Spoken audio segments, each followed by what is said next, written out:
Louisiana beer reviews. George Killian's Irish Red, revisited for me, and you've had it before. A long time ago. So it's a revisit. So long ago, I believe the label was different. Oh, they change it about every 3 or 4 years. Okay. So this has got a date of June 25th, 18. I assume that's a Best Buy date. Yes, it's a twist cup. Okay. I want to use my fancy dancy opener. Glass. Now in Europe, it's sold as a 6.5% ale. It's called Killian's Irish Ale. In the United States, it's brewed by Coors as a red lager. Ooh, we on Coors. Yeah, what happened was the company in Ireland went out of business. So somebody bought the name. Yeah, a company in France called Pelforth bought the rights to Killian's, and then they licensed Coors the right to make it in America. It looks lighter. But it's the same I recipe. remember it. It's the same recipe from 1981. It never changed it, and it's certified kosher. And look what it says: ale in Texas, because of their crazy alcohol laws in Texas. See what it says? Manufactured under license from Pelforth Brewery of France. Even though it's Irish, it's actually French. I don't really see where it's red. It looks amber to golden dark. This looks like a dark amber. It's like a copper color, really. That's what I meant by the darker. Yeah. Well, most of these red beers aren't like red, like that. Oh, I know, but they're a little bit more redder than bronze looking. So what makes kosher? What makes a red beer? On the website, they said that they we know about IPAs. They said they we roast know about malts. New England styles. We know about porter stouts, pilsners, lagers. What's this type of? Is it a lager? Is it a This is a red lager. red lager? In Europe, it's sold as a red ale. So they toast the grains And to make get them red. it to a color, Yeah. just like they would with a Baltic porter. The Baltic, you told me in the past, a Baltic porter is It's a a lager. lager. Okay. If you look on the Killian's website, it says, well, we toast the malts to get them red looking. And then they got recipe pairings. If you get on the website, you could make, and then they have all these recipes that you can cook, Irish food. Okay, but anyway, You can use any beer to cook with. I know, I'm just saying that's what they do on their website.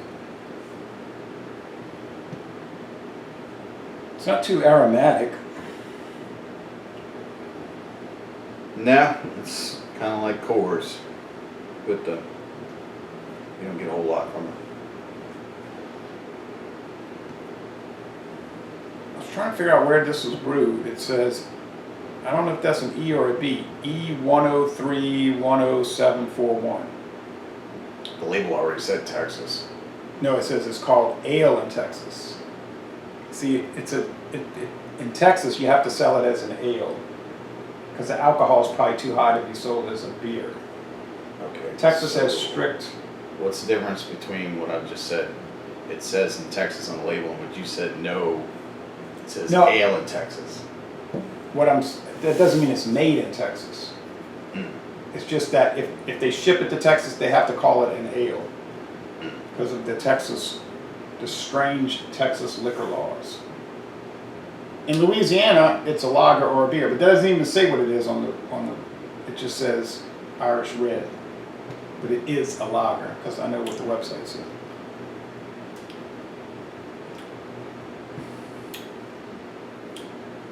Like caramel, little, Toasted malt. yeah, toasty, but not too heavily sweet.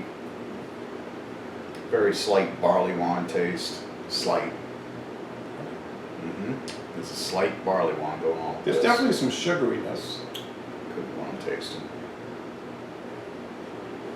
And I think they use corn syrup as a filler. It's an adjunct. They use some kind of hops. I don't know what kind.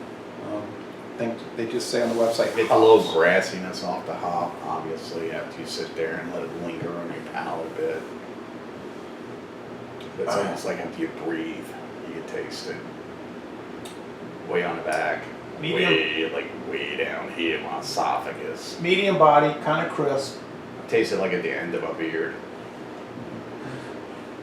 It's a long finish. It's kind of crisp. I mean, you know Yale College Inn next to Rock and Bowl, Yale College Inn. They used to sell this on draft. It was really good, but they weren't really moving it too much. I don't know what you think about it. It's $7.99 a 6-pack. We tried to buy some yesterday, but it was sold out. It's not bad. I mean, I can see why it would be appealing because it's tasty, it's sweet, it's not overly kicking you in the mouth. It's got a clean finish all the way through, and a slight bitterness at the end of the beer, meaning it's way down. So you sit there and you kind of, get the rest of the taste off your palate. You'll get that little grassy note at the end, which is going to be. Is it something you'd buy? Yeah, I'd buy it. How do you think it compares to like the macro lagers? Meaning? Just in flavor and the overall enjoyment of it. Because we drink those, You Bud MillerCoors. Yeah. It stands up. It's pretty good. I think it'd be good for like a Bud Light drinker because it wouldn't be too strong for them. Like if you were trying to introduce them to something. Even a Bud Light drinker wouldn't like this because of the grassy, slight bitterness. They would say it's too strong. They like clean. Almost like it's water. It's worse than that is a Coors Light drinker. So the people we were drinking Coors Light drinkers wouldn't like this. The people we were hanging out with for a little while yesterday, they would not like this. No, I don't think so. No. You can go ahead and experiment with them. There's too much caramel and syrupiness in it. It's almost like a little. Well, they develop their taste for a beer based on one beer. And anything variant from that, they're not going to like. Even though it's got this nice little toastiness and all? Yeah. They wouldn't appreciate this. Well, what you could do is you could experiment with them with a PBR. Because PBR has got that toastiness. I let them try to. I let the husband. It doesn't have that sweetness.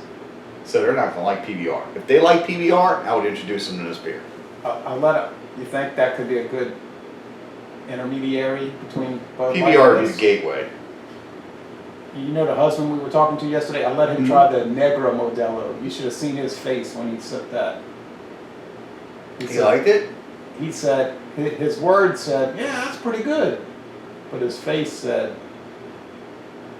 it's... Well, he's not used to Vienna style. Right. Might want to start him off on that one made by LA31. Or maybe the Dos Equis Ambar. That's lighter. Well... Yeah, maybe on Cinco de Mayo they might fall for that. Yeah. What score would you give this? It's pretty good. I give it an A-. A-. That's what I was going to give it.